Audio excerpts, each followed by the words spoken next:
Hello, YouTube. Welcome to my channel, Marriage, Politics, and Sports. Today I'll be talking about Austin Holloman, from Brazil to Africa. My thoughts on a young man who became the face of the Passport Bros movement. But first, please like, share, subscribe to my channel, comment. There's a lot of people who commented on the Passport Bros. If you have a comment, good, bad, or indifferent, let me know. Uh, I'm for these brothers who've gone overseas. And just to be clear, men have been traveling from America overseas ever since we started fighting in wars. So it's been decades, over a century, men have been leaving the United States for one reason or the other. But in recent times, young brother Austin Holloman, who was a baby of the internet era, was very vocal on why he was leaving the United States, and he was enamored with Brazil, and he wanted to leave based on the fact that his dating experience here in the United States was a horror show. As far as he was concerned, he coined the phrase, "It's just that bad." It's that bad. That's what the phrase. It's that bad. So he left and he went to Brazil. And one of the things he made a pretty crucial mistake when he went to Brazil. Even though he was fluent in the language, he had to understand that they had a culture down there, and he was so popular that some of the things he was saying and some of the people he was interfacing with, it was construed as being exploitive. So he left Brazil and he went to Asia, and he started to learn that you can't just go to a foreign country without getting immersed in the culture, endearing yourself to the people, and becoming a part of the infrastructure as best you can so you don't stick out like the ugly American. And he did that. So when he went to the Philippines and then to Thailand and to Vietnam and these places, he blended in terms of, I'm a visitor, but I'm interested in your culture, your history. And it wasn't just about trying to bang your women.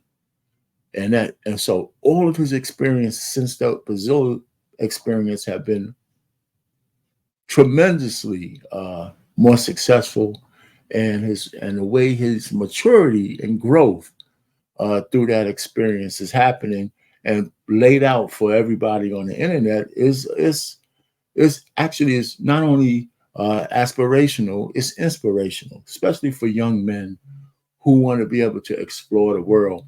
The fact that he could take care of himself and travel across the world, you know, and build a YouTube channel and share his thoughts.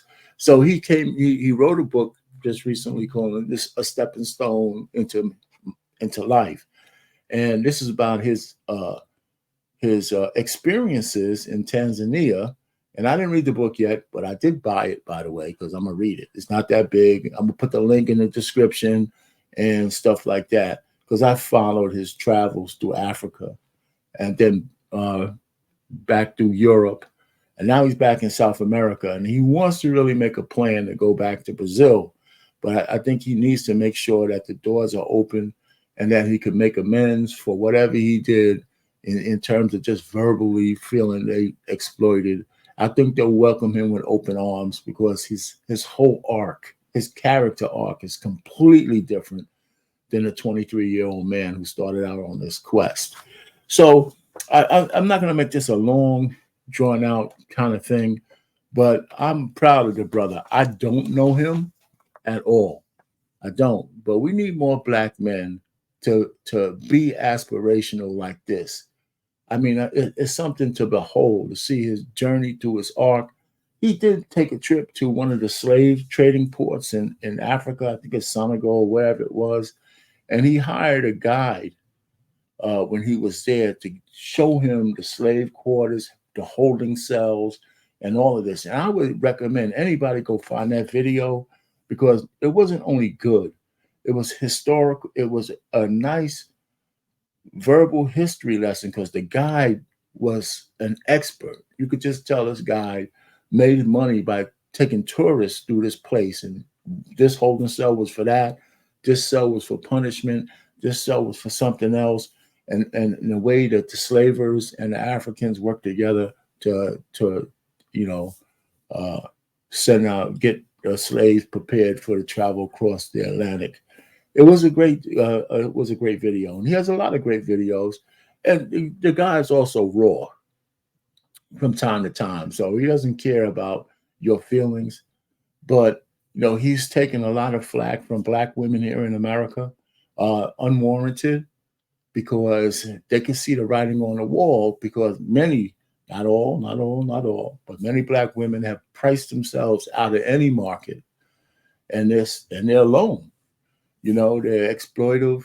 They're exploited by feminism, and they've eaten the poison apple, and they're being just left to their own devices now by some very, very good men who don't want to dip their toes in water with pee in it.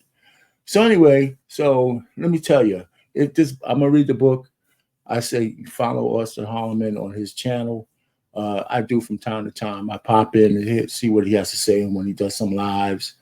But I wish the best for the brother, and we need more men to start to explore and understand that the world is our oyster, not just the United States.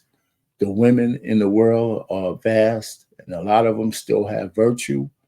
And you don't have to limit yourself to women who don't appreciate you. You got to go to where you can find love. You got to go to where you can find companionship. You got to go where you can find women who want to be led by men, good men, without giving you a whole bunch of horse shit in return. So anyway, Art Payne, Marriage, Politics, and Sports. Over and out.